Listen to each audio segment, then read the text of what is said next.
Vamos a tocar organización, funciones de los distritos judiciales. ¿Ok? Organización y funciones de todo este aparato judicial y en específico de todos los distritos judiciales. Tema muy importante si es que se aspira a ser especialista, servidor judicial, trabajador judicial. ¿Ok? Bien, estimados doctores, con su venia empezamos. Doctor, con... ok. Bien, si hablamos del Poder Judicial propiamente dicho, tenemos que tener en consideración características o cualidades mínimas que aplican para todo el sistema de justicia, ¿ok? Para empezar, potestad exclusiva de administrar justicia. El Poder Judicial es el ente encargado de administrar justicia de forma exclusiva. Quien resuelve la controversia es el Poder Judicial, siempre por mandato legal, salvo dos excepciones. El fuero militar, que tiene su propia regulación y todos los servidores militares son investigados, sancionados, juzgados bajo este fuero, 1. Y 2, aquellos procesos arbitrales donde se conviene designar un árbitro para que resuelva una controversia. ¿Ok? Pero por excelencia, la potestad de administrar justicia es exclusiva del Poder Judicial. ¿Por qué? Porque la justicia es la voz del pueblo, emana del pueblo y se materializa propiamente dicho bajo el Poder Judicial. Primera característica. Segunda característica, autonomía e independencia del Poder Judicial. El Poder Judicial es autónomo, no pertenece a otra entidad, es un poder del Estado, ¿no? Tenemos poder legislativo, poder ejecutivo y poder judicial. El Poder Judicial, propiamente dicho, es una entidad autónoma, no depende de otros organismos. Si es autónoma, tiene su propio reglamento, tiene su propio presupuesto, se maneja con autonomía sin dependencia de otras instituciones. Bien, tenemos independencia administrativa, tenemos independencia económica y contamos con independencia disciplinaria, incluso para las sanciones que se puedan presentar en los trabajadores del Poder Judicial. Bien. Hasta aquí, dos características principales. Veamos una más. Carácter vinculante de las decisiones judiciales. Cuando se administra justicia, el Poder Judicial siempre emite sus decisiones con carácter vinculante. Es decir, las partes procesales deben acatar cualquier decisión que emana del Poder Judicial. Las partes no pueden modificar, no pueden alterar una decisión o una resolución judicial. Doctora, ¿y qué sucede si esta sentencia presenta errores formales o errores materiales? Bueno, puede pasar. En vez de llamar a una persona Pepito, se le puso el nombre Clavito. Es un ejemplo. ¿Qué podemos hacer? ¿Es un tecnicismo? ¿Lo puedo corregir yo misma? No. Tenemos que presentar un escrito al Poder Judicial para que sea el propio Poder Judicial quien se encargue de la corrección. La corrección de ese error material, de ese error formal, de ese error procesal, de cualquier defecto de forma que se presente en la decisión. ¿Ok?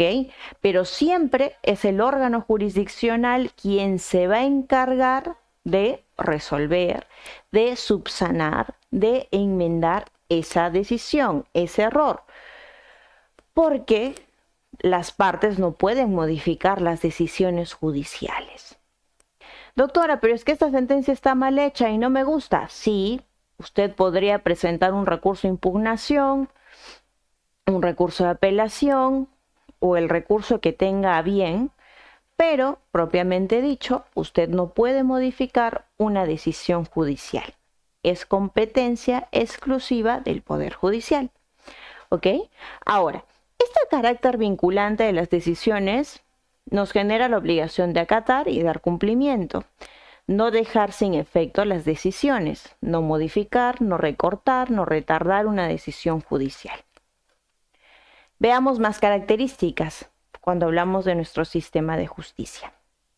Otra característica es la dirección y el impulso del proceso. Cada juez tiene la obligación de dirigir su propia causa, ¿ok?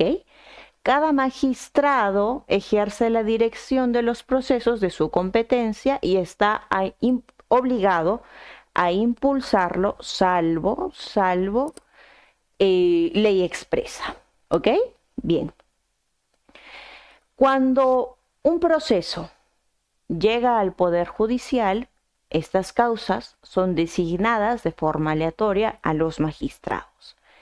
Cada magistrado es responsable del expediente que se le presente. Si sucede algo con ese expediente, con ese caso que lleva el magistrado, pues él también tendrá responsabilidad, ¿ok? No solo un especialista de causas, no solo un especialista de audiencias, sino propiamente dicho el juez. Es una responsabilidad compartida. Ahora bien, cada director de debate, ponente de debate, es quien va a resolver la controversia. Cada ponente de debate es quien resuelve la controversia, ¿ok? Por eso es que existen diferentes procesos donde vamos a encontrar personas que son ponentes, magistrados que son ponentes, y como consecuencia tienen la obligación de resolver esa controversia.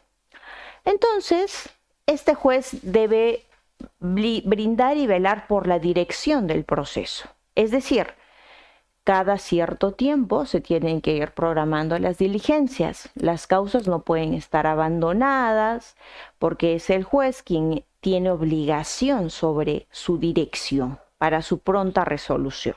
¿Ok? Veamos otra característica. Todo proceso judicial, apreciado colega, se rige por el principio de legalidad, inmediación, concentración, celeridad, preclusión, igualdad de las partes, economía procesal. Bien, voy a partir por la legalidad. Cuando hacemos referencia a la legalidad, estamos haciendo referencia a un precepto normativo reconocido por un ordenamiento jurídico. ¿Ok? Todo juez debe actuar en un proceso bajo la dirección de la norma. Punto número 1. Cuando hablamos de inmediación, estamos haciendo referencia a que la actuación probatoria se va a desarrollar en presencia del magistrado. El magistrado va a dirigir el debate, el magistrado va a permitir que se realicen objeciones, evidencias de contradicción y demás. Frente al juez, esa es la inmediación, se desarrolla la actividad probatoria. Otra característica que hemos dicho es la concentración.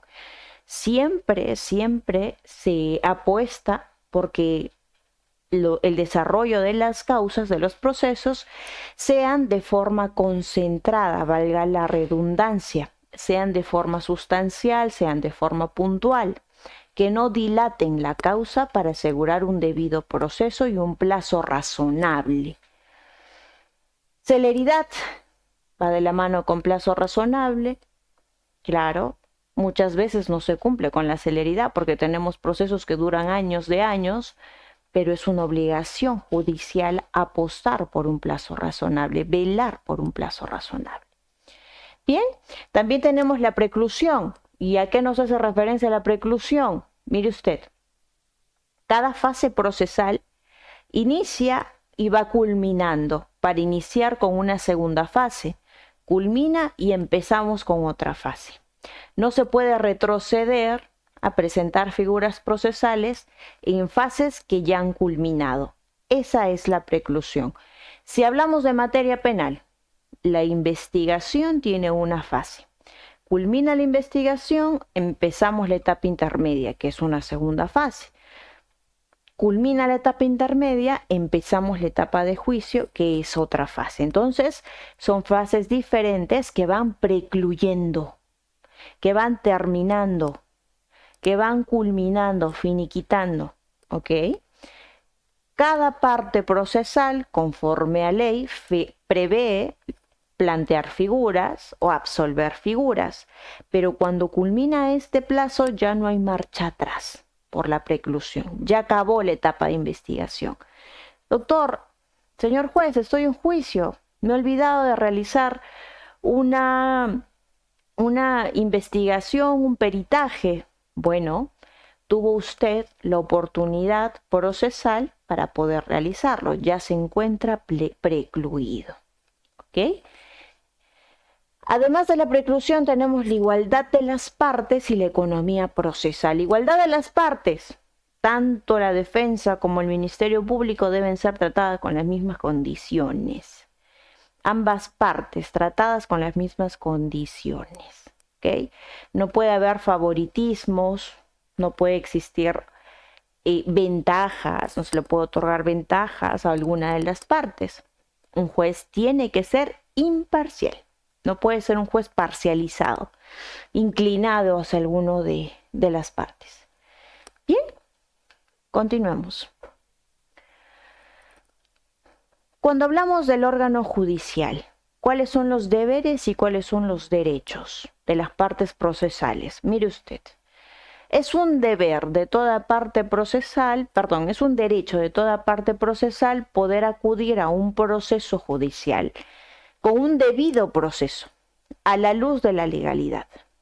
Es un derecho de toda parte procesal poder acceder a una tutela jurisdiccional. Poder acudir a un órgano jurisdiccional y contar con un magistrado que resuelva su controversia, que resuelva la problemática. ¿Y qué deberes? ¿Con qué deberes contamos? Toda parte procesal, cuando desarrolla su actividad, toda parte procesal, cuando ya se encuentra en alguna audiencia, debe comportarse con lealtad, debe comportarse con probidad, debe comportarse con veracidad y debe comportarse con buena fe. ¿Qué sucede si es que una parte procesal no actúa con buena fe? ¿Qué sucede si una parte procesal no actúa con probidad? ¿Qué sucede si una parte procesal no actúa con veracidad? El juez puede amonestar a esa parte por una conducta temeraria. ¿Ok? Ejemplo, para que lo tengamos en claro. Digamos que usted está en juicio oral, son los alegatos de clausura, ya va a terminar el proceso, y un testigo dijo blanco en el plenario, pero usted pretende modificar esa información porque no le conviene, y al momento de realizar sus alegatos de clausura, usted, con manera intencional, hace referencia a ese testigo como color negro y no como color blanco. Su conducta no está siendo de buena fe, su conducta está induciendo a error, ¿ok? Si el juez advierte esta situación, lo puede amonestar, le puede llamar la atención, porque el juez también tiene facultades de sanción, también puede sancionar a los litigantes. Y ustedes me dirán, doctora, pero esto suele pasar. Claro que sí, muchas veces he tenido la oportunidad de presenciar jueces que incluso han apartado a fiscales de un caso por no estar preparados, o magistrados que han cambiado al abogado de igual forma por no estar preparado, por afectar el derecho de defensa. Por eso es muy importante que nos formemos, que nos capacitemos, porque imagínese usted que no tenga el conocimiento mínimo necesario para ejercer su función. ¿Ok? Entonces, así como existe el derecho a un debido proceso y a una tutela jurisdiccional efectiva, también existe un deber de comportamiento probo, de comportamiento en buena fe, de comportamiento veraz. ¿Qué sucede si es que esto no es así? Pues el juez puede ejercer una sanción contra su persona, porque tiene una facultad sancionadora de llamar la atención, apercibir, imponer multas, suspensiones, incluso cambio de los litigantes. Incluso se puede llegar a cambiar al litigante. ¿Ok? Bien. Continuemos.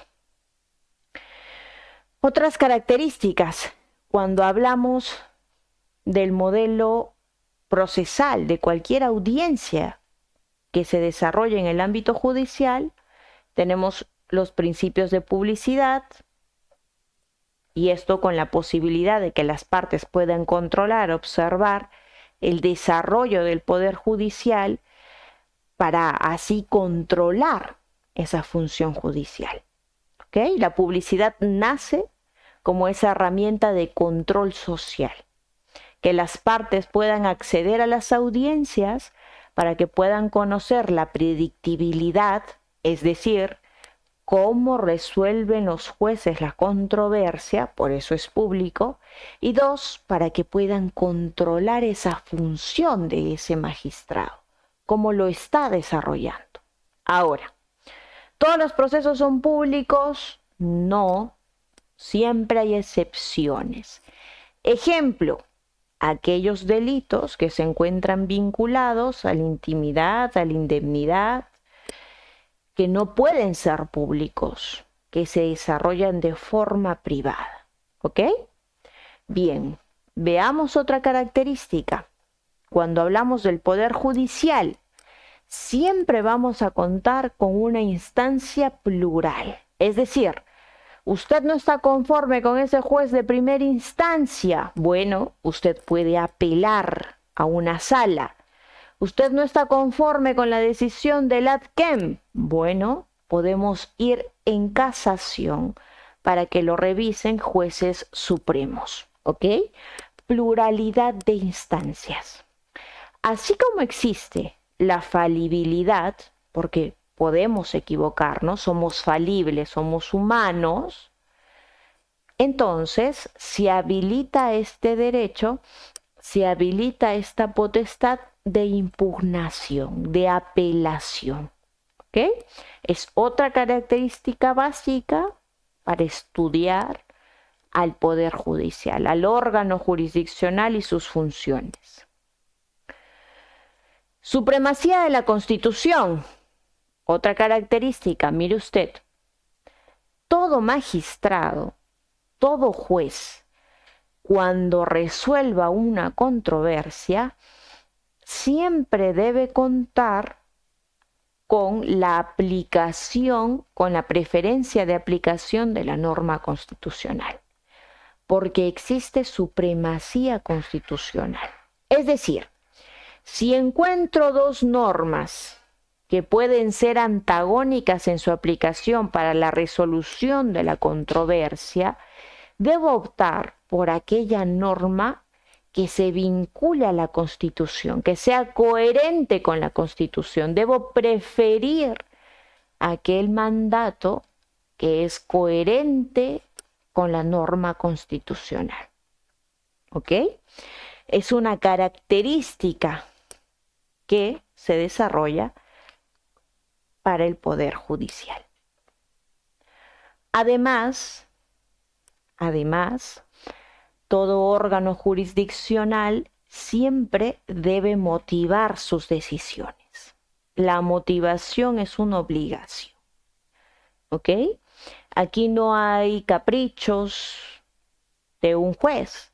Un juez debe siempre justificar la decisión. Debe motivar esa decisión, brindar razones por qué se está inclinando por esa decisión, por esa resolución de la controversia. ¿Ok?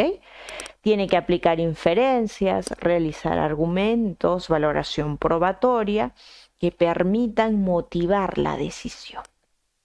Es una obligación motivar las decisiones judiciales.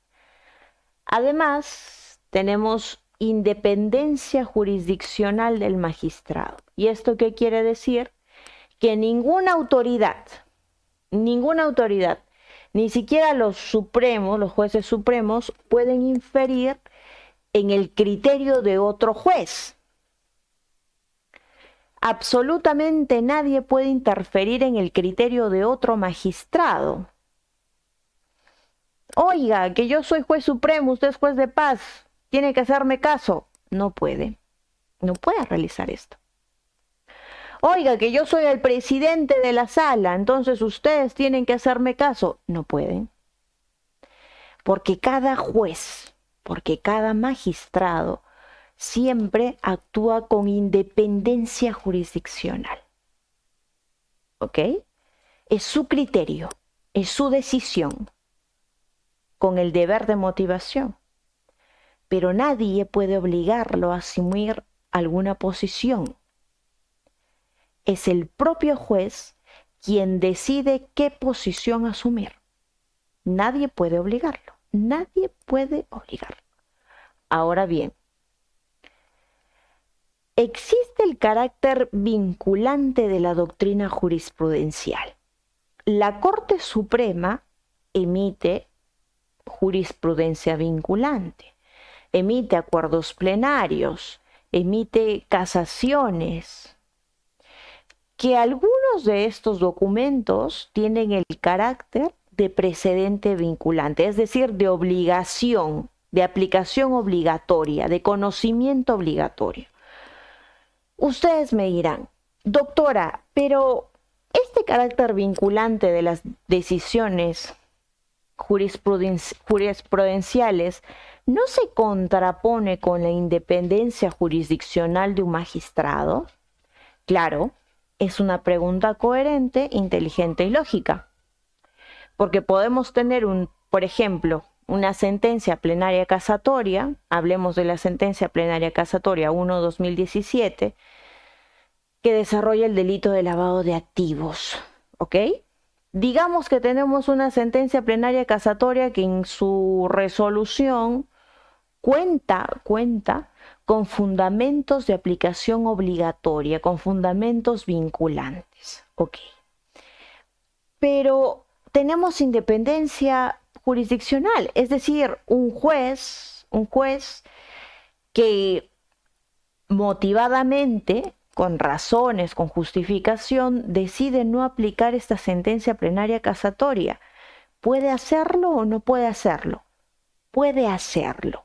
Puede hacerlo siempre y cuando cite al precedente vinculante y siempre y cuando presente argumentos y motivación del por qué se está apartando de este precedente vinculante, ¿ok? Entonces, ¿qué les estoy diciendo?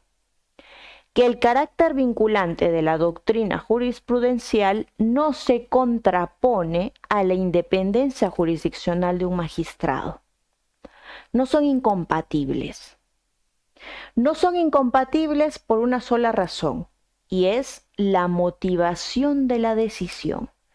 Si el juez motiva la decisión del por qué se está apartando de esa jurisprudencia, bueno, está bien, es coherente, es su criterio, pero se necesita motivación. ¿Ok? Bien.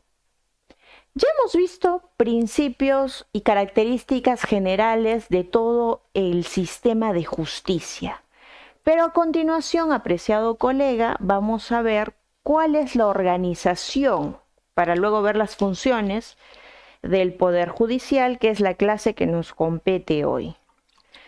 Cuando hablamos de la organización del Poder Judicial propiamente dicho, he desarrollado una pirámide para que podamos tener en cuenta su composición. ¿Ok? Todo parte por la Corte Suprema. La Corte Suprema se encuentra en la cúspide. Después tenemos cortes superiores, juzgados especializados, juzgados de paz letrados y los más chiquitos, los jueces de paz.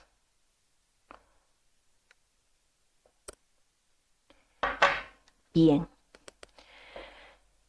Así se desarrolla.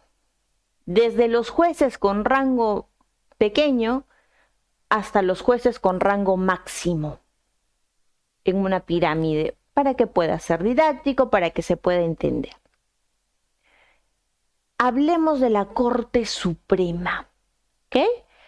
Aquí les he puesto una imagen para que puedan ver a la Corte Suprema. Para las personas que vean esta clase y no conozcan Lima, pues aquí tienen una imagen de referencia. La sede de la Corte Suprema se encuentra en Lima y tiene competencia con todo el territorio nacional, ¿ok? Todo el territorio nacional tiene competencia de la Corte Suprema. Miren, se estableció formalmente mediante decreto del 22 de diciembre de 1824. Desde 1824 ya contamos con una Corte Suprema, emitido por el libertador Simón Bolívar con apoyo del prócer José Faustino Sánchez Carrión, en su calidad de ministro general, dándose cumplimiento al artículo 98 de la Constitución del 23 para ese entonces. Así nace la Corte Suprema. ¿Quiénes integran la Corte Suprema como instancia máxima del Poder Judicial? Jueces supremos. Tenemos diferentes jueces supremos. Estos son los 20 jueces supremos que ejercen funciones a la actualidad. La doctora Janet Tello Gilardi, que es la presidenta del Poder Judicial, es una mujer. César San Martín Castro, lo conocemos por tanta jurisprudencia y libros que ha presentado el doctor. Víctor Prado Saldarriaga, en la misma línea. La doctora Ana María Aranda Rodríguez, Javier Arévalo Vela, José Luis Salas Arena, arequipeño, Elvía Barrios Álvaro, expresidenta del Poder Judicial, Carlos Arias Lazarte, Aldo Figueroa Navarro, Marien de la Rosa Bedriñada, Carlos Alberto Calderón Puertas, Ulises Augusto Yaya Sumaeta, Emilia Bustamante, Manuel Estuardo Luján Lúpez, el doctor Luján Túpez, es uno de los que más ha escrito y dirige el subsistema de extinción de dominio. Para las personas que estén interesadas en la rama de extinción de dominio, deben leer al doctor Manuel Luján Túpez, ¿ok? Si les interesa extinción de dominio. Víctor Antonio Castellón León, Roberto Rolando Bureño, Silvia Consuelo Rueda, Wilber Bustamante del Castillo, el doctor Bustamante también es arequipeño, Ramiro Antonio Bustamante Segarra, es el doctor Ramiro, César Augusto Proaño Cueva. Aquí tenemos a 20 jueces supremos titulares que integran esta Corte Suprema, jueces en rango máximo del Poder Judicial. Bien. Pero estos jueces supremos, ¿cómo trabajan? ¿Cómo se distribuyen funciones? ¿Cómo es que resuelven las controversias en última instancia? Bueno, estos jueces supremos van a componer salas, ¿ok? Cada 5 magistrados supremos integran una sala. Se juntan los magistrados supremos, ¿no? Tenemos 5 aquí, 5 aquí, 5 aquí y vamos conformando salas. Vamos conformando salas para resolver controversias en instancia suprema de competencia de todo el Perú. De competencia de todo el Perú. Entonces, ¿cuántas salas existen? Tenemos la Sala Penal Permanente de la Corte Suprema, la Sala Penal Transitoria. Doctora, ¿qué es una Sala Penal Transitoria? ¿Qué es una Sala Penal Permanente? Mire usted, las salas penales permanentes están compuestas por jueces titulares y tienen, como su nombre lo dice, vigencia permanente. A diferencia de una sala transitoria, que se encuentra de tránsito, que se encuentra con vigencia temporal. ¿Y por qué? porque a veces la carga procesal es tanta carga procesal, tantos casos que resolver, que los jueces no se dan abasto. No se dan abasto.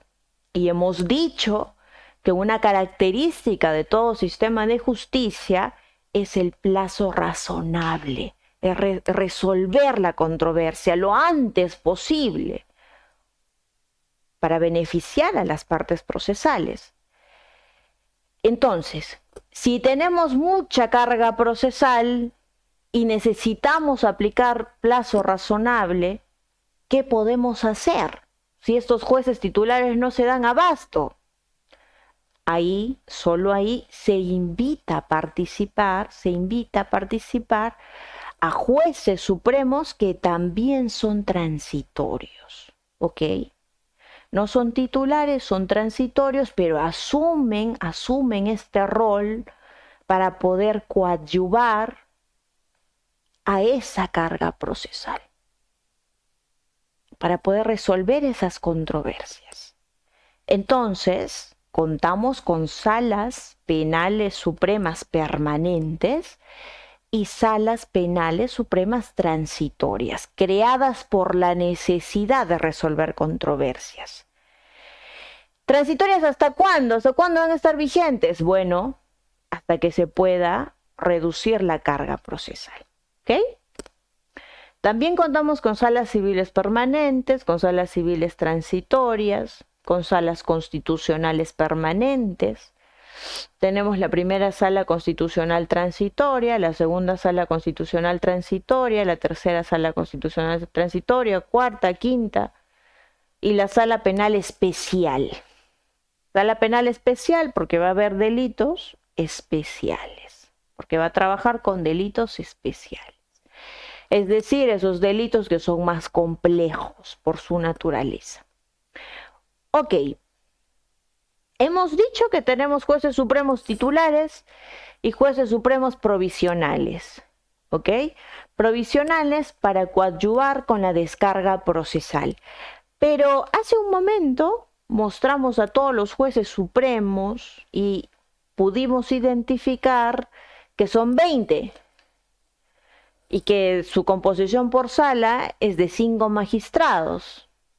Es decir, nos darían 4 salas, 4 por 5, 20, pero tenemos más salas transitorias. ¿Quiénes integran estas salas transitorias? Bueno, integran estos magistrados provisionales. Han asumido el cargo como jueces supremos provisionales para hacer frente a la carga procesal que enfrenta la Corte Suprema, que es bastante, no es poca. ¿Ok? Bien. Entonces aquí, por ejemplo, tenemos una fotito de todos los jueces supremos que trabajan en la Corte Suprema y que integran estas salas. Ahí tenemos fotos de la Corte Suprema. Bien. ¿Quién preside la Corte Suprema? Les presento a la doctora Janet. Aquí está la doctora Janet Tello. Ella preside la Corte Suprema y en consecuencia representa este poder del Estado, representa al Poder Judicial. Es la imagen del Poder Judicial, la doctora Janet. Presidenta del Poder Judicial, la presidenta de la Corte Suprema de la Justicia de la República es el órgano de gobierno del Poder Judicial que dirige la Corte Suprema, elegida por sala plena con arreglo a ley. ¿Qué es la sala plena? La sala plena es la composición de todos los jueces supremos. Todos los jueces supremos se juntan los magistrados en una mesa de debate, todos los jueces supremos titulares, y empiezan a votar por quién va a ser el próximo representante, por quién va a ser el próximo juez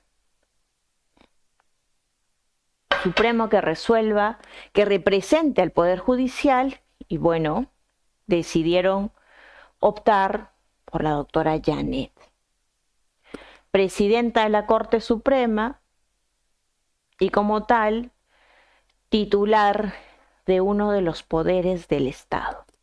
Por eso es que la vemos a la doctora Janet un 28 de julio, la vemos en sesión solemne, por ejemplo, representando al Poder Judicial por fiestas patrias. ¿Ok? ¿Cuáles son sus funciones? Porque esta clase es organización y funciones. ¿Cuáles son las funciones del presidente del Poder Judicial? Mire usted. 1, función de representación. Representa al Poder Judicial. 2, función de convocar y conformar el reglamento para presidir la sala plena de la Corte Suprema de la República.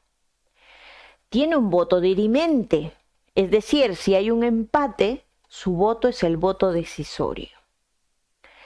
Dispone la ejecución de los acuerdos adoptados por la sala plena de su corte. ¿Ok? Ejerce la titularidad del pliego del prepresupuesto del Poder Judicial. La doctora va a identificar y firmar y dar fe de cuál es el presupuesto que se le tiene que otorgar al siguiente año para que siga funcionando el Poder Judicial.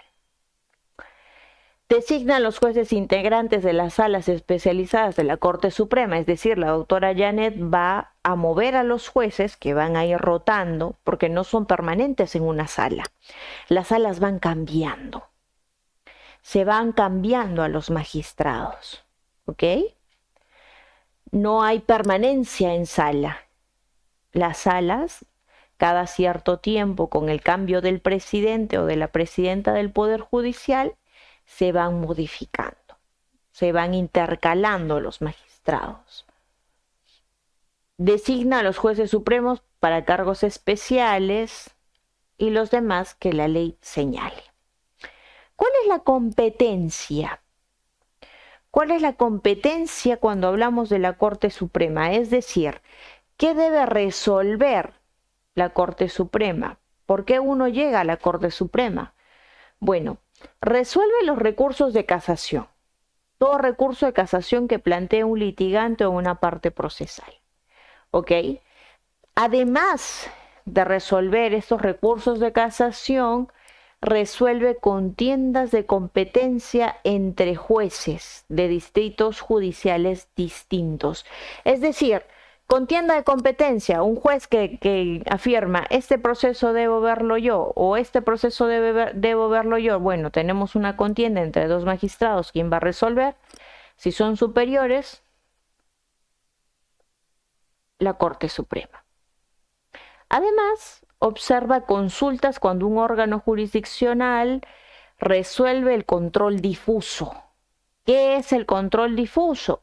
Mire usted, hemos dicho al iniciar esta clase que una característica del sistema judicial es que los magistrados opten por una norma constitucional, que cuando hay incompatibilidad de normativa se opte por la norma constitucional, de rango constitucional. Esto habilita que si un juez identifica una ley que no es constitucional, que vulnera la Constitución, entonces este magistrado puede aplicar control difuso. Es decir, me aparto de esa ley, me aparto de esa norma para optar una en coherencia con la Constitución, ¿ok? Para optar un criterio coherente con la Constitución. Entonces aplico control difuso. Bien, pero cada que se aplica control difuso, esta causa sube en consulta a la Corte Suprema para que la Corte Suprema verifique si se realizó o no se realizó la aplicación adecuada del control difuso. ¿Ok? Es otra de sus competencias. Luego, apelaciones previstas en el segundo párrafo del artículo 292. ¿Ok? Y apelación de consulta prevista en los artículos 93 y 95 del Código Procesal Constitucional. Igual, por ejemplo, cuando se aplica el control difuso. Aquí tenemos una imagen cortita de la Corte Suprema por dentro. Se dice que es una réplica de la Corte de Versalles. Habría que conocer la Corte de Versalles para identificar si eso no es una réplica, pero sí tiene una apariencia muy tradicional, muy simpática, muy clásica. ¿Ok? Bien. Hasta aquí, Corte Suprema. Corte Suprema, instancia máxima del Poder Judicial, representada por 20 jueces supremos titulares, ¿ok? Una presidenta del Poder Judicial, y como presidenta de la Corte Suprema es presidenta del Poder Judicial, instancia máxima en casación para que se pueda resolver, para que se pueda evaluar cualquier decisión de un juez de primera instancia o de un juez de segunda instancia. Bien, Corte Suprema. Ahora veamos Corte Superior, jueces superiores, los famosos ad quem, famoso ad quem, juez superior. ¿Ok? Bien, vamos. Cortes superiores. ¿Cuántas cortes superiores tenemos? Lo he dividido aquí en tres, para tener orden. Ojo aquí, apreciado colega. Se suele decir que cada región cuenta con una corte superior, pero este argumento nos puede inducir error, porque a la actualidad hay muchas más cortes superiores, ¿ok?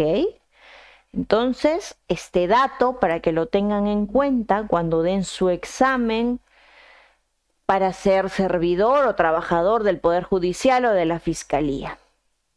Bien, tenemos una Corte Superior en Amazonas, Ancash, Apurímac, Arequipa, Ayacucho, Cajamarca, Callao, Cañete, Cusco, Huancavelica. Bien, hasta aquí pura región. Huánuco, Huaura, Ica, Junín, La Libertad, Lambayeque, y aquí vamos. Lima, Lima Centro, Lima Este, Lima Norte, Lima Sur. Mire usted cuántas cortes superiores solamente en Lima. 1, 2, 3, 4 cortes superiores solamente en Lima. Loreto, otra región. Tenemos la Corte Superior Nacional de Justicia Penal Especializada. La Corte Superior Nacional de Justicia Penal Especializada. ¿Ah? Otra corte. Entonces en Lima tenemos 1, 2, 3, 4, 5, solamente en Lima, por ejemplo. Corte Superior en Madre de Dios, en Moquegua, Pasco, Piura, Puente Piedra, Ventanilla, Puno, San Martín, El Santa, Selva Central, Sullana, Tacna, Tumbes, Ucayali. En diferentes lugares. ¿Por qué? Porque se necesita acceder a la justicia, se necesita acceder a un juez superior, ¿no? Entonces tenemos diferentes cortes superiores. Bien, aquí por ejemplo tenemos una imagen de la Corte Superior de Justicia de Arequipa, una de las más bonitas, por no decir la más bonita. Si usted tiene la oportunidad de viajar a Arequipa, debería también conocer la Corte Superior de Justicia. ¿Por qué? Primero, además del sillar, que es esta piedra volcánica blanca, dentro de la corte se cuenta con una biblioteca especial, se cuenta con una reseña especial que usted va a poder conocer y le va a poder dotar información acerca de la historia de la corte, cómo se desarrolló, cómo se construyó, cómo inició. Solo se los dejo como tip, en caso visiten Arequipa. Bien, cada corte superior tiene su sede en esa región. Por ejemplo, la Corte Superior de Justicia de Arequipa tiene su sede principal en Arequipa. La Corte Superior de Justicia de Puno tiene su sede en Puno y así sucesivamente en cada región. La de Cusco, en Cusco. Bueno, para que lo tengamos en consideración. Ahora bien, la competencia corresponde, el distrito judicial correspondiente siempre va a presentar lo siguiente. Cada sala superior presenta jueces especializados o jueces mixtos. Jueces superiores especializados o jueces mixtos. ¿Especializados en qué? Puede ser especializado en familia, especializado en penal, especializado en constitucional, especializado en tributario o mixtos. Bueno, que no son especializados, pero integran juntos una sala. ¿Ok? ¿Cuál es la composición de las Cortes Superiores? Siempre lo integran 3 magistrados. 3 magistrados integran una sala superior del Poder Judicial. Siempre se divide en 3 y lo integran 3 jueces superiores. Una sala evalúa 3 jueces superiores. Así como hemos visto que en la Corte Suprema son 5 magistrados, en una Corte Superior pues son 3. Ahora bien, ¿quién representa a la Corte Superior? ¿Quién es el representante de estas Cortes Superiores? Estas Cortes Superiores son representadas por el presidente. Cada corte elige a su presidente. Así como hemos dicho que en la Corte Suprema tenemos la elección de una jueza suprema que representa a la Corte Suprema y a todo el Poder Judicial, cada Corte Superior cuenta con su presidente. ¿Y cómo eligen al presidente? Bueno, sala plena, es decir, reunión solamente de jueces superiores titulares, en una mesa larga, que es una mesa de debate, y ahí, en sala plena, solamente empiezan a votar, ¿no? ¿Quién va a ser el próximo presidente que represente a la Corte? Porque cada Corte va a contar con su propio presidente. Bueno, así resuelven, así eligen al presidente de cada Corte. Entonces, la Corte Superior cuenta con su propio presidente y se encuentra compuesta por 3 vocales. 3 vocales integran una sala de la Corte Superior. Ahora bien, las Cortes Superiores cuentan con 6 o más salas. Pueden contar con salas penales, salas civiles, constitucionales, laborales, son las salas clásicas. También pueden contar con salas de familia, con salas de tributario, administrativo y dependiendo, ¿ok? Pero siempre vamos a encontrar diferentes salas, que pueden ser especializadas en la materia o mixtas.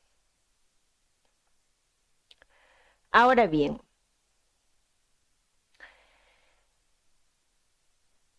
las Cortes Superiores cuentan con 6 o más salas, tienen adicionalmente 2 vocales consejeros que forman parte del Consejo Ejecutivo Distrital, los cuales suplen las funciones de los titulares. Ok, siempre existen los consejeros, eso es verdad, pero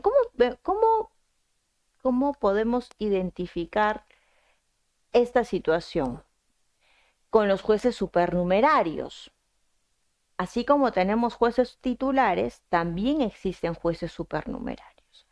Estos jueces supernumerarios en realidad se manejan en una lista y son jueces que van a suplir a un titular cuando se presenta alguna controversia.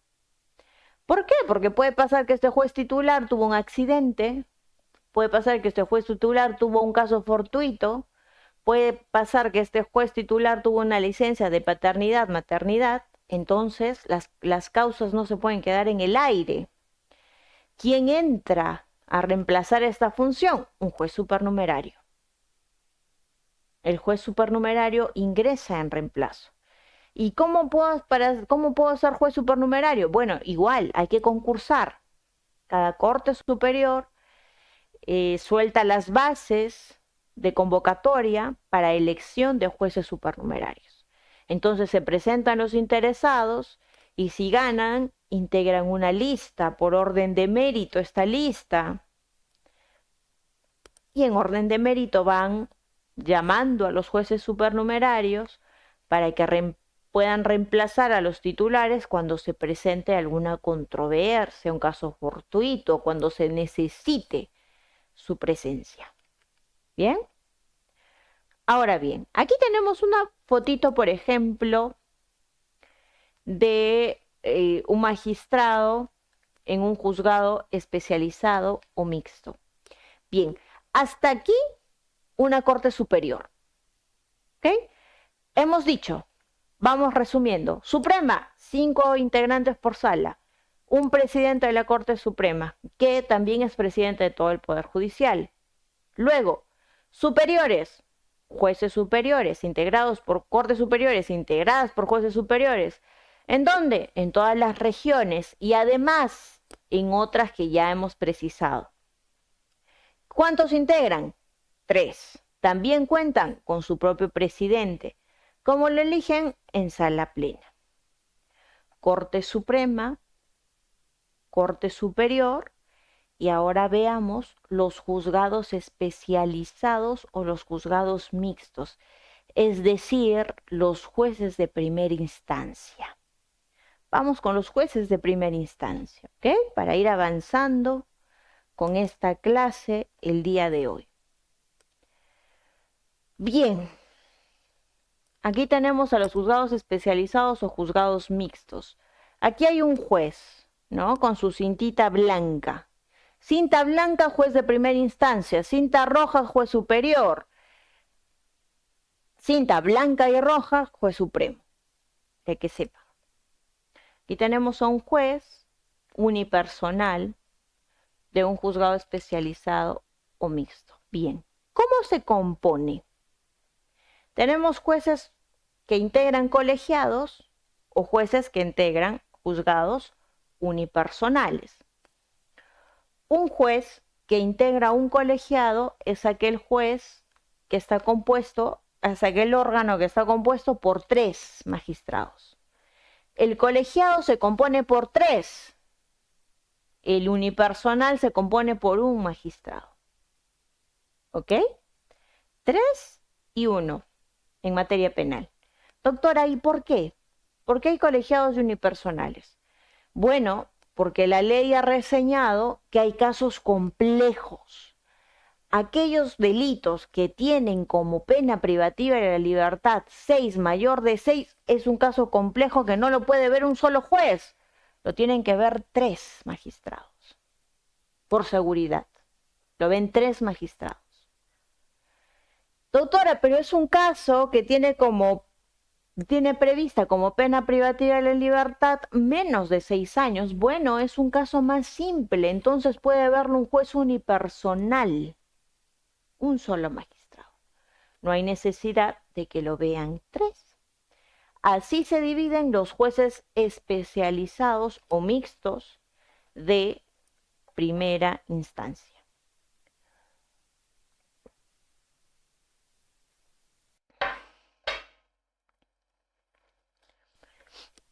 ¿Especializados en qué? En civil, en penal, en trabajo, en menores, en familia, en tributario, en laboral, dependiendo de cada corte, dependiendo de la necesidad de cada corte. ¿Dónde se encuentra la sede? Bueno, casi siempre se encuentran en la capital de la región a la que se presente. ¿Ok? Casi siempre, para que lo tengamos en consideración. Ok, entonces hemos dicho jueces supremos, jueces superiores, jueces de primera instancia, especializados o mixtos. Vamos bajando. Ahora continuamos con los juzgados de paz letrados. Juez de paz letrado. ¿Qué es un juez de paz letrado? Aquí está.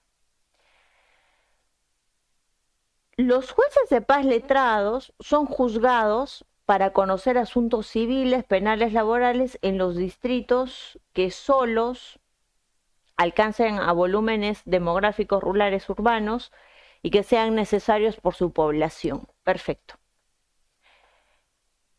Necesitamos jueces de paz. Son los jueces más chiquitos, por así decirlo, del rango que hemos presentado. van a resolver asuntos más sencillos, van a resolver controversias de funciones notariales, de casos simples, procesos de faltas y entre otros que reseñe la ley. Ok, la presencia estatal es necesaria. Necesitamos un órgano jurisdiccional pues en todo el país, pero no siempre es así, porque vamos a encontrar pueblitos alejados, lugares rurales. Entonces ahí, justo ahí, se opta por la presencia de un juez de paz, un juez de paz letrado que permita resolver estas situaciones. Van a haber lugares donde no existe un notario, entonces este juez de paz puede ejercer funciones notariales, puede dar fe. Van a haber lugares donde se necesite resolver un proceso de faltas. Bueno, utilizamos a un juez de paz letrado. ¿Ok? Ahora bien, las decisiones que emite un juez de paz letrado, estas resoluciones, pueden ser materia de impugnación. Claro que sí. ¿Y quién va a resolver? Su superior. ¿Y quién es su superior? El juez especializado, ¿no?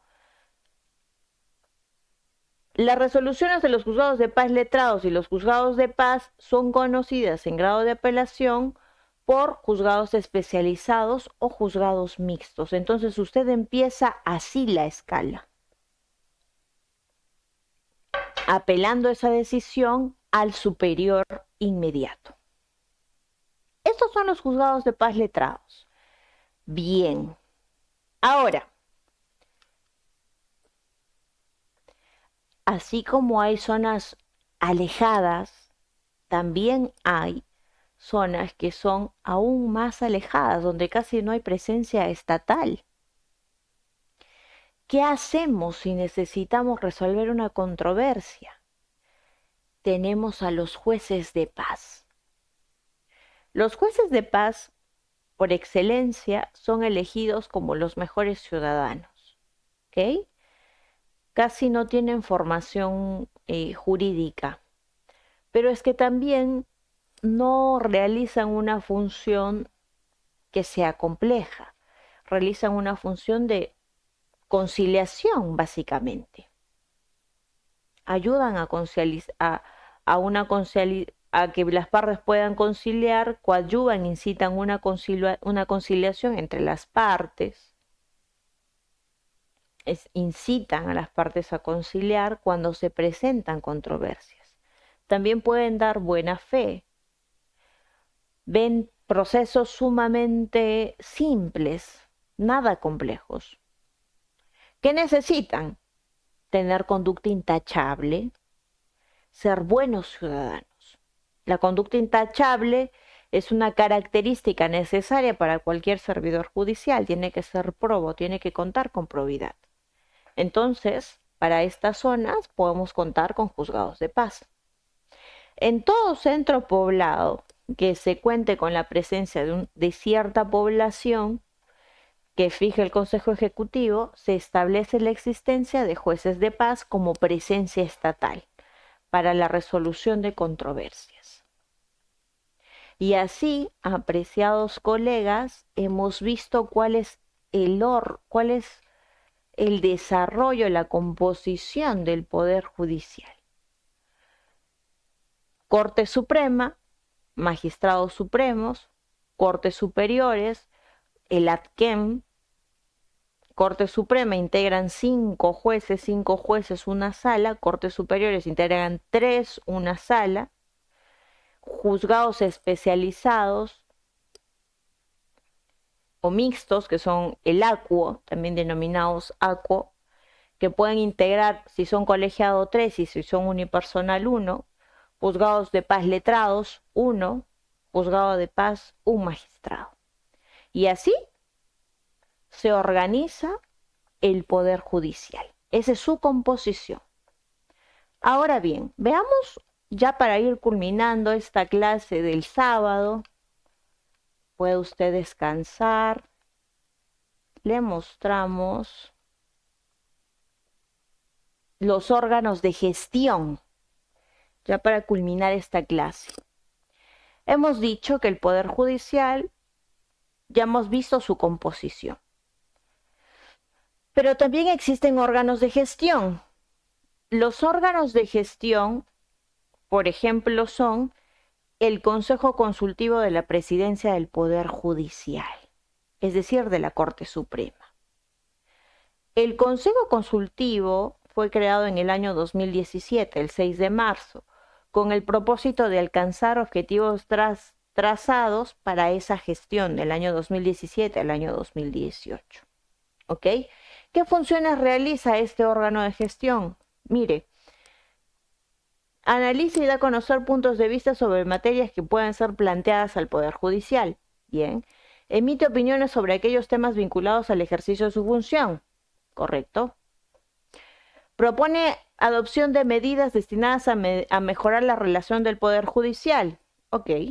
Promueve el análisis y debate frente a la sociedad de temas cruciales para el sistema de justicia en general.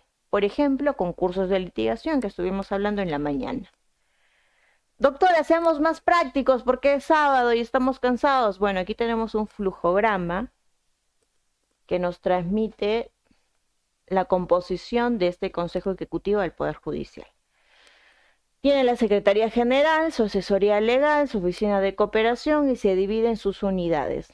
Unidad de despacho, centro de investigaciones. Por eso es que el Poder Judicial muchas veces dicta eventos académicos gratuitos, ¿no? De los que usted también puede participar, si es que lo tiene a bien, porque cuenta con un centro de investigación que también realiza eventos académicos de capacitación. Este centro de investigaciones abre las puertas a que todos los años existan concursos de buenas prácticas. Es decir, cada corte abre las puertas para un concurso en el que se evalúen, por ejemplo, producción, en el que se evalúe, por ejemplo, calidad de una sentencia, calidad de una decisión, ¿ok? Se apuesta por la investigación. También tiene una oficina de productividad judicial. No sé, ustedes deben haber visto, a veces dicen jornada maratónica, maratón, Corte Superior de Justicia de Cajamarca, día de maratón. ¿Y qué significa la maratón? ¿Que los trabajadores van en zapatillas? No. Los trabajadores judiciales no es que digan maratón, oye, sí, vamos con jean y zapatillas. No, bueno, si se habilita eso un día el presidente, pues bueno, prácticamente la maratón tiene como propósito resolver en tiempo y en calidad varias causas de procesos. Esa es una jornada maratónica. Se ponen de acuerdo para que un día todos ingresen en competencia e identifiquen cuál es el órgano jurisdiccional que está resolviendo más una controversia, que ha resolvido más. Y dicen, ¿no? Por ejemplo, oigan, felicitaciones al segundo colegiado de la Corte Superior de Justicia de Arequipa porque en jornada maratónica emitieron 10 autos, 5 sentencias en un día. Palmas y reconocimiento, jornada maratónica. Oficina de Productividad Judicial. ¿A qué hace referencia? Mire usted, doctor, doctora, manejan estadísticas, manejan informática, manejan data. Por eso es que cada año se emite una revista en donde se muestra la data. Si usted necesita conocer o coadyuvar data, también puede ir al INPE, también emiten data. ¿Para qué manejan esta estadística? Para ver cuál es el mapa del delito. Es decir, en este año, ¿qué delitos se han producido con mayor cantidad? En este año, ¿cómo se han resuelto? De estas prisiones preventivas, ¿cuántas han sido fundadas? ¿Cuántas infundadas? De estas sentencias, ¿cuántas son absolutorias? ¿Cuántas son condenatorias? Data. Para identificar el desarrollo, cómo se está desarrollando el Poder Judicial, cuáles son los datos que presenta. ¿Ok? Bien. Entonces, ahí tenemos la oficina de organización, la unidad de la Oficina de Productividad Judicial. Oficina de Organización de Cuadros Méritos de Antigüedad. Bueno, todos los años, siempre el presidente de cada Corte Superior de Justicia de Arequipa premia a trabajadores. El trabajador más puntual, el que no tiene ni una sola tardanza, por ejemplo, aquel trabajador que lleva cierta trayectoria, ciertos años sirviendo al Poder Judicial, también se le otorga un reconocimiento. Y así, cada presidente identifica qué reconocimientos pueden otorgar a sus trabajadores para incentivar la producción, para incentivar una calidad de trabajo, ¿no? Bueno. Unidad de Gestión de Despacho Judicial. Se identifica, se planifica cómo se va a distribuir la carga del despacho, ¿ok? Esta carga, para quienes van, para quienes no van, cómo se van a distribuir la carga. Doctora, ¿cómo se distribuye la carga? Mire usted. Hablemos de un colegiado integrado por 3 magistrados. Se van a dividir desde el más antiguo al más joven. Y esto no es un tema de edad, es un tema de servicio judicial.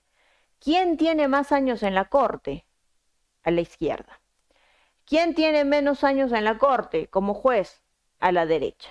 Y en el medio, bueno, el que está en el medio de los dos. El más antiguo, el menos antiguo y el del medio. ¿Cómo resuelven, cómo distribuyen la carga? Bueno, ingresa un expediente, digamos aquí ingresó el expediente, y empieza la distribución por el menos antiguo. El más joven. Acuérdense de esa frase que dicen, ¿no? Entre comillas, con lenguaje coloquial, pagar piso. Siempre al más joven se le otorga más carga. Entonces, el primer proceso al más joven. El segundo proceso al del medio. El tercer proceso al más antiguo. Y así otra vez vuelve a empezar. Y así otra vez vuelve a empezar. Por eso es que en producción, quien siempre va a tener más carga es el menos antiguo. Es quien va a contar con más carga, porque primero empiezan con él, con la distribución de expedientes al menos antiguo y así van distribuyendo la carga procesal. Unidad de Equipo Técnico Institucional del Código Procesal Penal. Ahora, ¿por qué ha habido una unidad? ¿Por qué hemos cambiado de modelo procesal? Del 94 al 2004, del 2004 hasta el 2021, en diferentes regiones, se ha ido implementando el Código Procesal Penal. Han empezado a estudiar, a litigar, a poner en práctica este Código Procesal Penal desde el año 2004. Por eso tenemos un equipo técnico institucional que ha coadyuvado bastante a la implementación del Código Procesal Penal, porque en realidad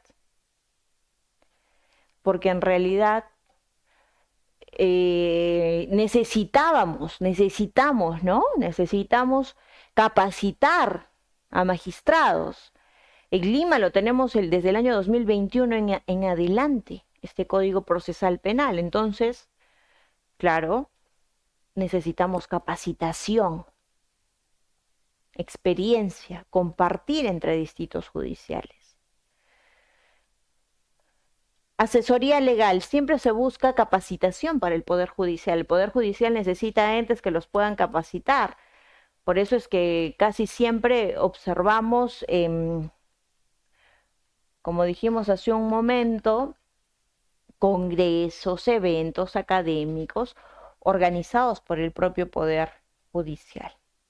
Y bueno, luego la Oficina de Cooperación Técnica Internacional, para ver cuáles los criterios jurisprudenciales, doctrinales comparados. Veamos las funciones de este Consejo Ejecutivo, aunque ya las hemos desarrollado, pero para tenerlo en claro. Proponen a la Sala Plena la política general del Poder Judicial. Bien. Fijan el número de jueces supremos titulares, ¿ok? Determinan el número de salas especializadas y permanentes. Aprueban el proyecto de presupuesto del Poder Judicial todos los años, en noviembre.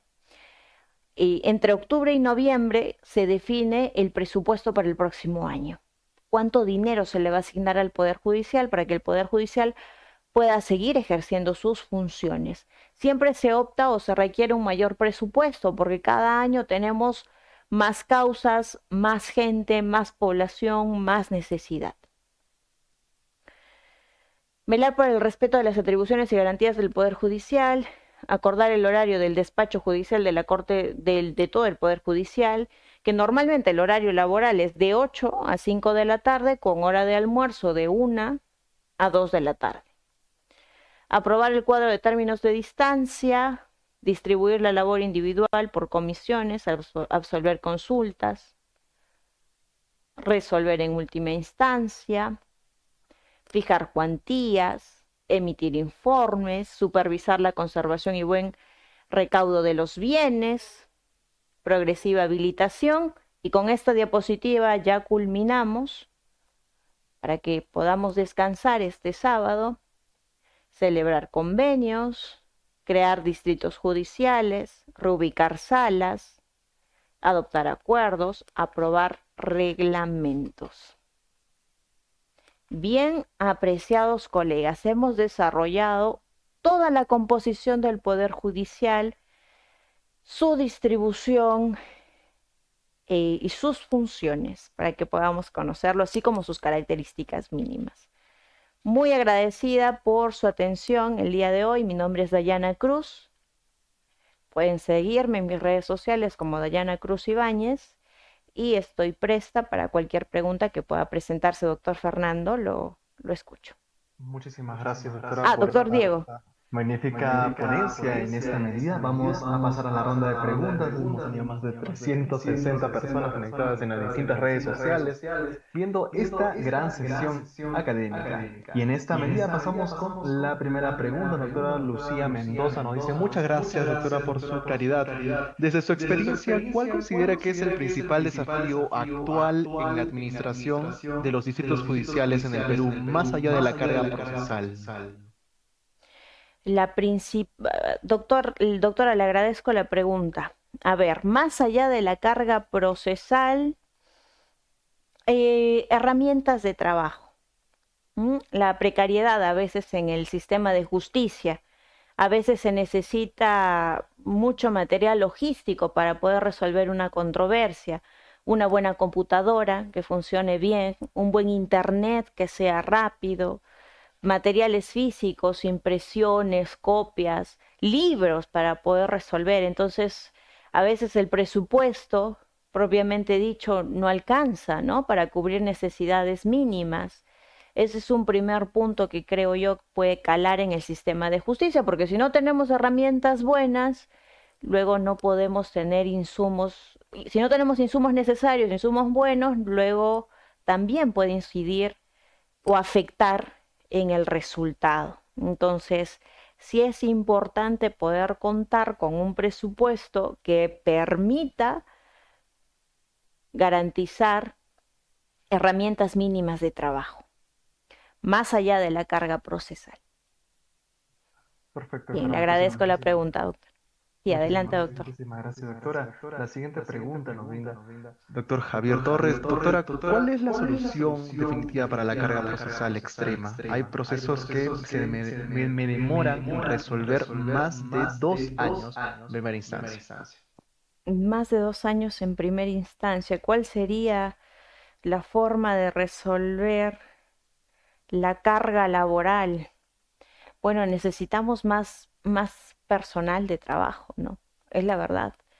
A veces, por ejemplo, les comento, yo laboré un tiempo, no voy a dar nombres, pero en sala, por ejemplo, a diferencia de un juez penal unipersonal, a diferencia de un juez de un juzgado colegiado.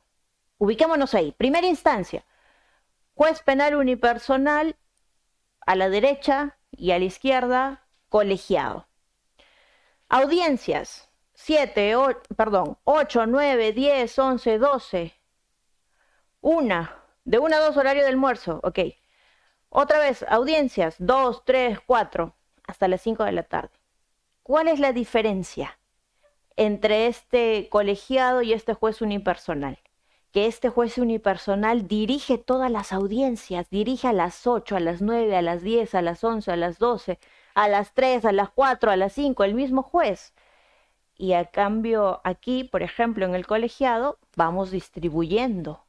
Primero dirige el menos antiguo, luego el del medio, luego el más antiguo y vamos turnando. Entonces, si a mí me tocó a las 8, al del medio a las 9, a usted el de las 10, a mí el de las 11, a usted el de las 12, bueno, horario de almuerzo de 1 a 2. Continúa usted de 2 a 3, de 3 a 4, de 4 a 5, nos vamos distribuyendo. Pero, por ejemplo, este juez de aquí, el unipersonal, tuvo que resolverlo todo él solo, ¿no? Imagínese usted cuán agotador es la función de este juez unipersonal, de todo el aparato judicial. Es realmente loable su función. Yo he trabajado para jueces unipersonales y la labor del juez unipersonal es sumamente... Hay que tener mucha vocación de servicio para ser unipersonal porque están todo el día en audiencia resolviendo controversias. ¿Qué necesitamos para resolver esta carga procesal? Más trabajadores. Más trabajadores, es la verdad.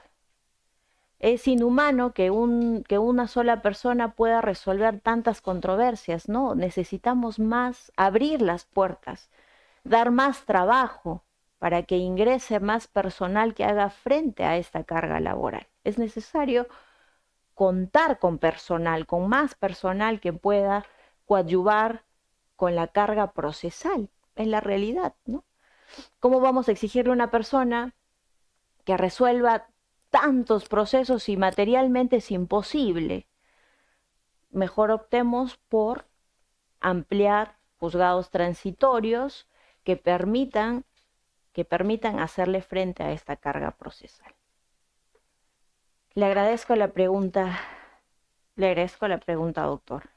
Muchísimas gracias, doctora. Pasamos a la siguiente pregunta. Doctor Torres nos dice, doctora, excelente ponencia. Para los abogados que recién empezamos, ¿qué recomendación práctica nos daría al interactuar con las distintas instancias administrativas dentro de un distrito judicial para agilizar trámites? ¿Tips para agilizar trámites? Bueno, si nosotros queremos agilizar cualquier proceso judicial, primero tenemos que manejar muy bien los plazos legales.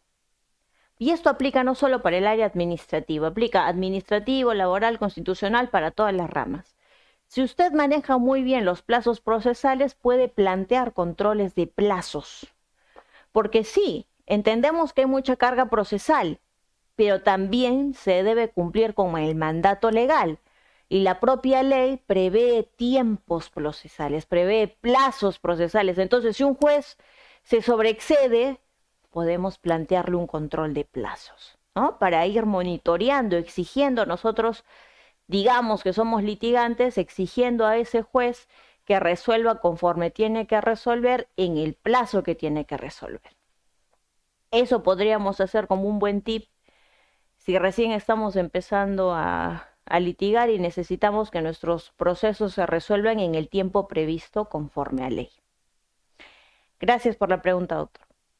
Muchas gracias, doctora. Pasamos a la siguiente pregunta. La doctora Sofía Castro nos dice, muy interesante su perspectiva, doctora. ¿Cómo visualiza el futuro de la organización judicial frente a las constantes propuestas de reforma y modernización del sistema de justicia en el país? Ese tema hay que tocarlo con pinzas, doctora. Le agradezco la pregunta, una pregunta muy interesante. Voy a citar una realidad comparada, ¿ya? México. Este año, apreciados colegas, en México se ha habilitado la elección popular de los jueces. Es decir, en México, este año, toda aquella persona que quería ser juez ha tenido que hacer su campaña judicial. Ha tenido que hacer sus propagandas, sus volantes, sus TikToks, sus videos, sus lives, para poder brindar al público qué cualidades presenta para ejercer el cargo de juez. y para que el pueblo pueda votar y elegirlo como un juez, porque los jueces se han sometido a elección popular, por ejemplo, en México este año. Y es que este tema es muy delicado, hay que tocarlo con pinzas, porque la carrera judicial no puede ser elección popular, la carrera judicial debe ser meritocracia, debe estar destinada para aquellas personas que tengan vocación de servicio, porque si usted pretende lucrar, mejor dedíquese al ámbito privado, que le va a ir muy bien. Pero es que en el ámbito público no va a poder lucrar porque siempre hay escalas mínimas, no es que ganen sueldos exorbitantes, ¿no? Como uno puede ganar si usted pone su estudio, por ejemplo. Necesitamos meritocracia y servicio, vocación de servicio en el Poder Judicial. Y aquí me llama mucho la atención porque este año se habilitó esta realidad en México. Entonces fueron a votar y eligieron a sus jueces. Yo tengo muchos amigos, muchos contactos en México y amigos que ahora son jueces producto de elección popular y me comentan que en audiencia, cuando le daban la última palabra al imputado, el imputado decía lo siguiente: señor juez, sí voy a hacer uso a mi derecho de última palabra. Y el juez, ¿qué es lo que va a decir? Lo escuchamos, última palabra. Señor juez, lo único que quiero decir es que yo voté por usted. Nada más. No, pero interesante, ¿no? Porque ya te genera una especie de sesgo de, oiga, pero es que este imputado votó por mí. No, podemos afectar con un voto popular la imparcialidad judicial. Por eso es que la carrera judicial debe ser pura meritocracia. Empezar por concursos, ingresar por concursos, por CV, por capacitación, con vocación de servicio. Entonces, este es un punto que sí o sí necesitamos para poder ejercer en este ámbito quien desea ejercer en este ámbito. Muchas gracias por la pregunta porque me ha permitido citar esta realidad del país hermano de México. Muchísimas gracias, doctora. La siguiente pregunta, doctor Alejandro Vargas, nos dice, doctora, un gusto escucharla nuevamente. Respecto a la digitalización, más allá del eje, ¿qué otras herramientas tecnológicas usted considera cruciales implementar para una mejor organización del Poder Judicial? Necesitamos inteligencia artificial para el Poder Judicial, ¿no? Si es que yo necesito, por ejemplo, enviar un expediente, presentar un documento y a veces el sistema se cuelga o a veces el sistema no reacciona, pues necesitamos también asistentes virtuales, asistentes de IA que nos puedan guiar y nos puedan facilitar la labor. Quizás podemos echar de mano de la IA para poder mejorar el sistema de justicia. Uno, para presentación de documentos y demás. Y dos, para concatenizar los criterios de los magistrados. Sería sumamente interesante que yo pueda ingresar al Poder Judicial y me aparezca: doctor San Martín Castro, jurisprudencia respecto a este ámbito, criterio. Bueno, entonces uno podría identificar cuál es el criterio de ese juez, ¿no? Sin perder tiempo. Yo ya sé que al doctor, por ejemplo, es un ejemplo, habilita las contradicciones, los refrescos de memoria en la declaración de un testigo. Bueno, yo ya sé cuál es la posición de ese magistrado porque ingresé al Poder Judicial y el Poder Judicial presenta una herramienta de concatenación de predictibilidad jurídica sobre todas las sentencias que han emitido los magistrados. Uno ya sabe cómo resuelven, uno ya sabe el criterio. Eso sería sumamente interesante. Gracias por la pregunta. Muchas gracias, doctora. La siguiente pregunta, doctora Valeria Quispe. Doctora, gracias por la ponencia. ¿Podría comentar sobre cómo los presidentes de las Cortes Superiores logran equilibrar sus funciones en la organización del Distrito Judicial? Bueno, básicamente lo hacen ya por planes de trabajo, ¿no? Ellos van manejando para que puedan postular. Cualquier presidente van mostrando también hay que hacer campaña para postular. Es decir, el presidente de una Corte Superior de Justicia, antes de ser presidente, elaboró un plan de trabajo. Este plan de trabajo, el propio presidente lo llevó a cada juez superior. Le mostró a cada juez superior de esta corte, digamos de la Corte de Lima, de la Corte de Cajamarca, de la Corte de Cusco. El presidente, antes de ser presidente, presentó su plan a todos los jueces superiores. Fue juez por juez superior mostrando su plan. Mire, doctor X, mire, este es mi plan de gobierno, voy a desarrollar esto, así voy a distribuir mis funciones, este va a ser el tiempo y demás.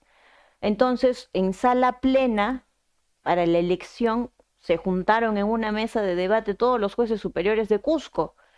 Todos los jueces superiores de Cusco vieron cuáles eran esos proyectos que tenían, proyectos de trabajo que tenían los candidatos a la presidencia y empiezan a votar de forma anónima.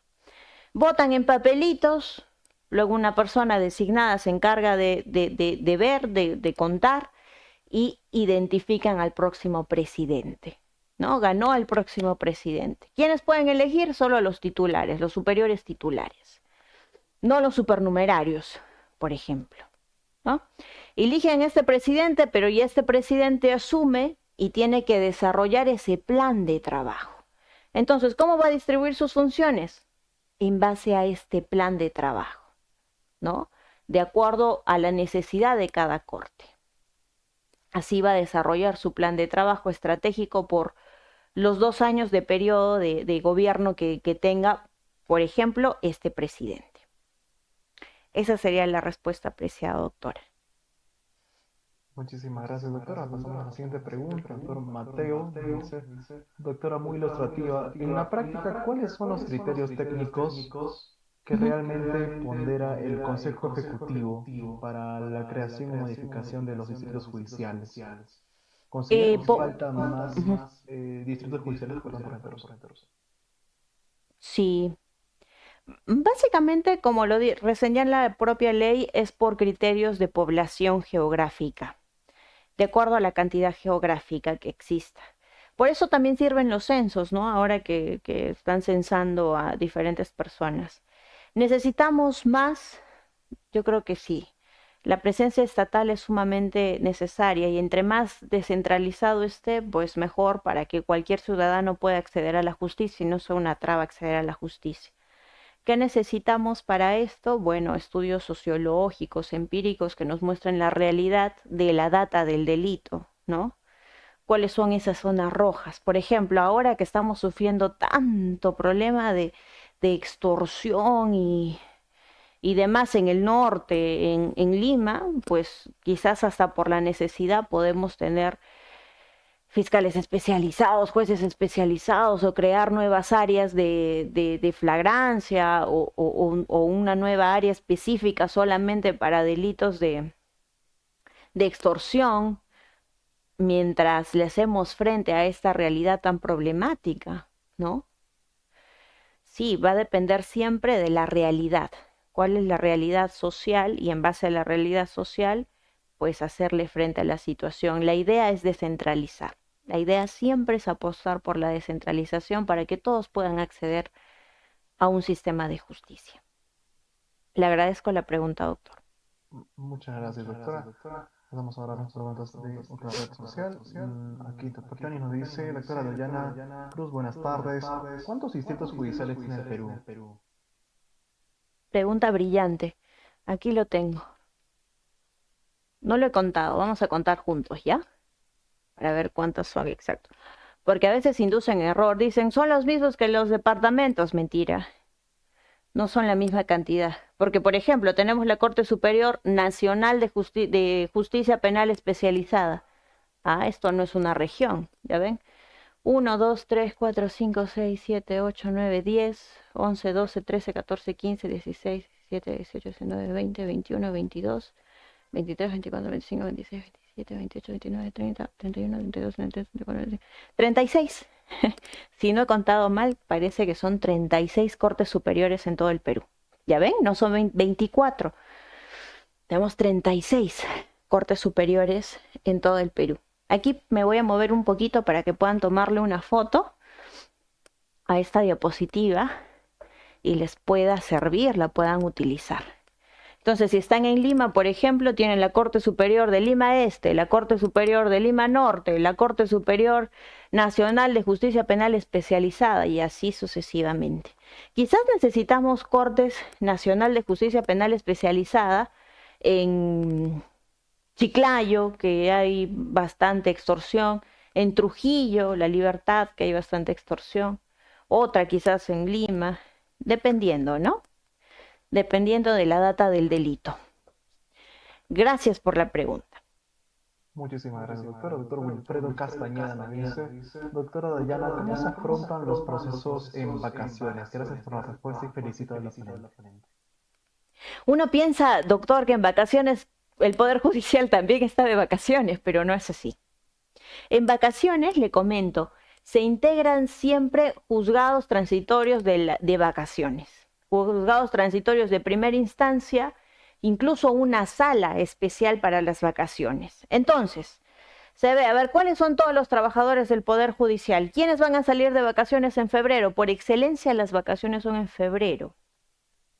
Por excelencia, todos los trabajadores deben salir en febrero.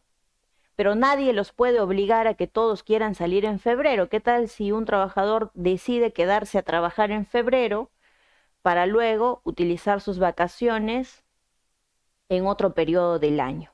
Puede pedirlo, puede motivarlo, puede fundamentarlo.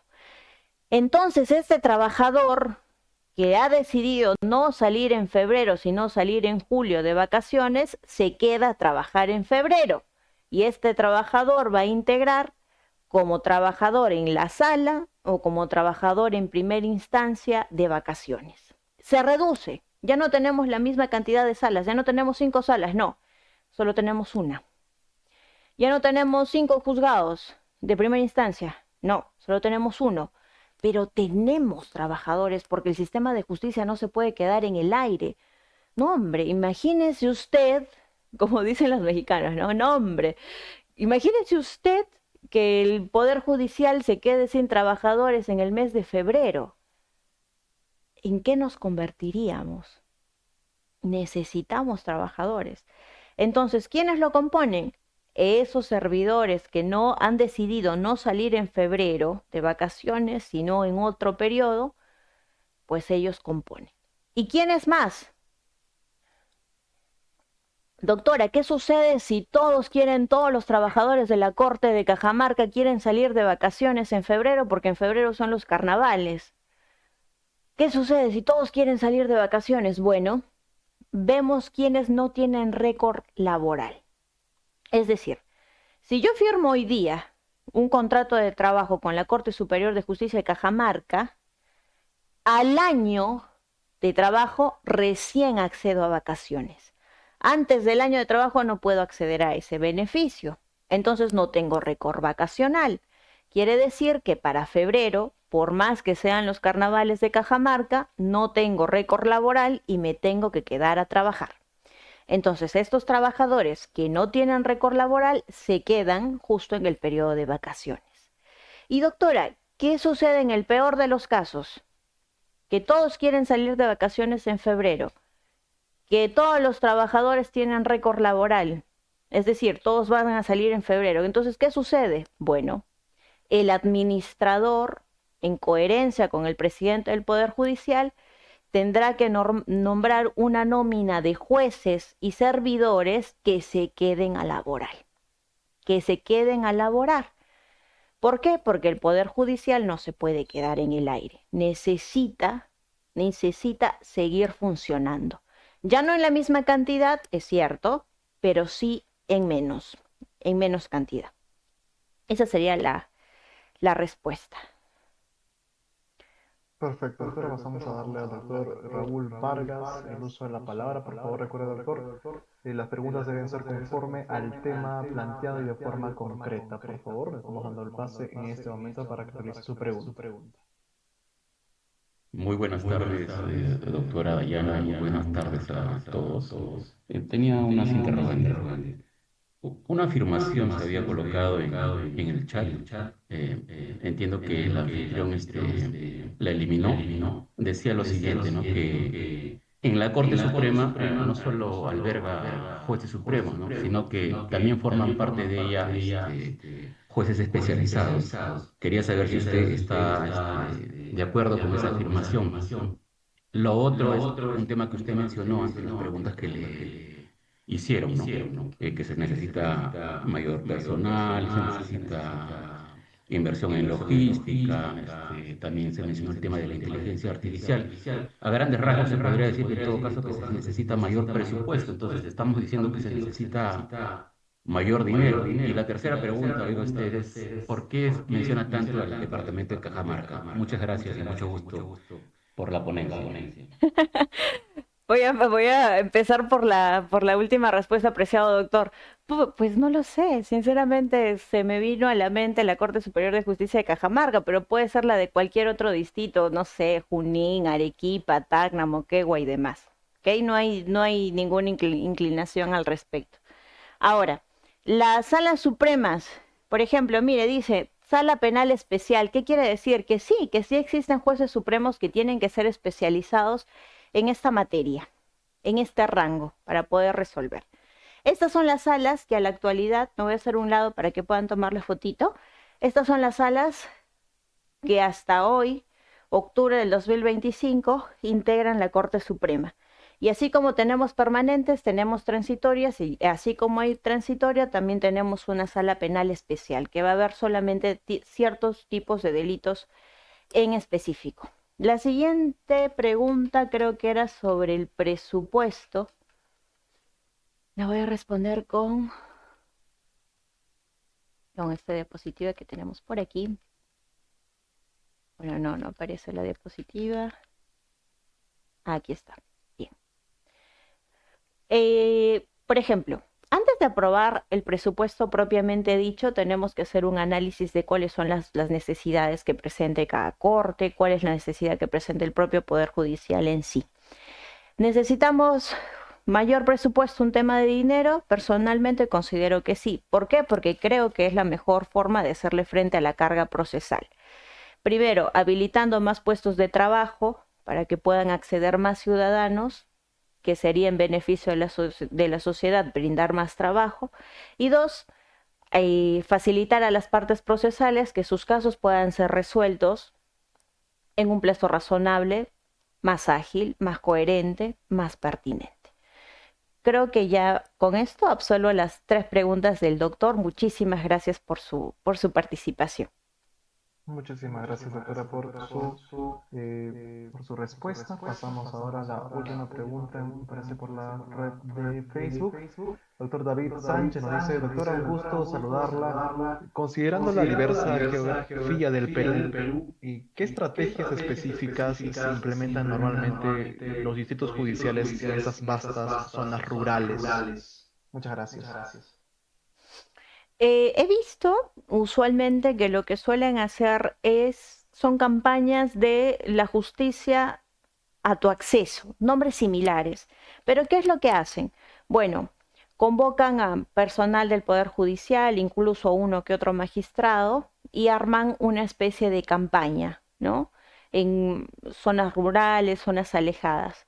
¿Para qué? Para poder brindar trípticos, para poder brindar papers, para poder brindar publicidad a la sociedad, para que se informe sobre el aparato de justicia, sus formas de acceso, sus formas de denuncia y demás. Así se suele trabajar en áreas urbanas, en áreas alejadas.